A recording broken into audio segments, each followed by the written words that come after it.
Mahure hadiwa kuchechi. Imi. Guys, no. Mafundisi. Murikurambidzira yekuti Mahure asauya kuchechi. No.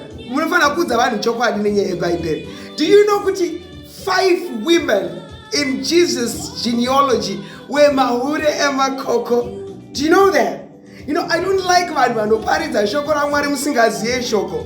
The 5 women in Jesus Christ's genealogy, Mahure Emakoko. These 5 women were, there was Ruth. You know, Ruth ndiyo kunoenda pana Boaz, you know, and Boaz adakwa akamvanzi na amwene wake Naomi kana Boaz adakwa unomuromenza and you know Ruth akamba apinda pana Tama akakwirana nedzinza rese varume vachingofa varume vacho kusvika asvika kuna atezvara koita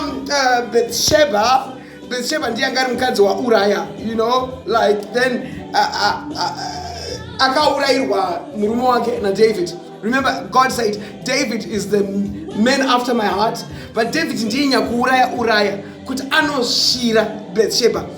Bathsheba aripo mugenealogy ya Jesus Christ. Toita Rahab was an international prostitute.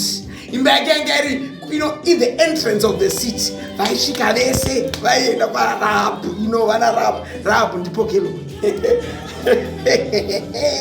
You understand? Kuita Mary was married to Joseph.